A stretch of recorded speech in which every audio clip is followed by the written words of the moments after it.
Offside is football's most famous rule. It is also the rule most people cannot explain without accidentally creating 3 new questions. You have probably seen it happen. A player scores. The crowd celebrates. The commentators scream. Then a referee raises a flag, and suddenly everyone looks disappointed and slightly confused. The strange part is that offside is not actually complicated. The explanation usually is. Here is exactly how it works. At its core, offside exists to stop attackers from camping next to the goal and waiting for an easy pass. That is the entire idea. No camping. No cherry-picking. No permanent vacation behind the defense. When your teammate passes the ball, you must not be standing closer to the opponent's goal than both the ball and the second-last defender. That last part matters, not the last defender. The second-last defender. Usually one of those defenders is the goalkeeper. Usually. Football enjoys exceptions the way some people enjoy collecting stamps. So imagine you are an attacker. Your teammate has the ball. You sprint forward. If the pass is played while you are behind the second-last defender, everything is fine. If the pass is played after you move beyond that defender, now you have a problem. Flag up. Attack over. Simple. So why does this rule exist? Because without it, football would look very different.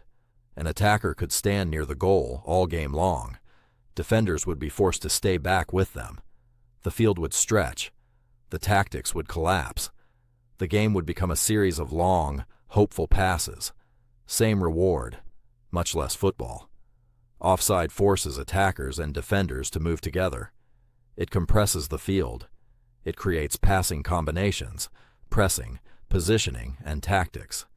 In other words, a huge amount of football only exists because offside exists.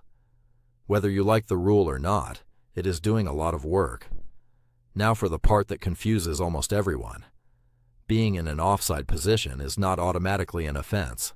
That is the secret. You can stand offside. Nothing happens.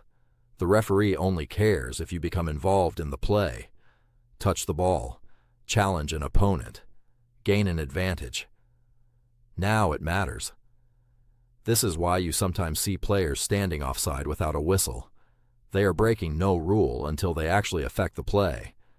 Position alone is not the crime. Participation is.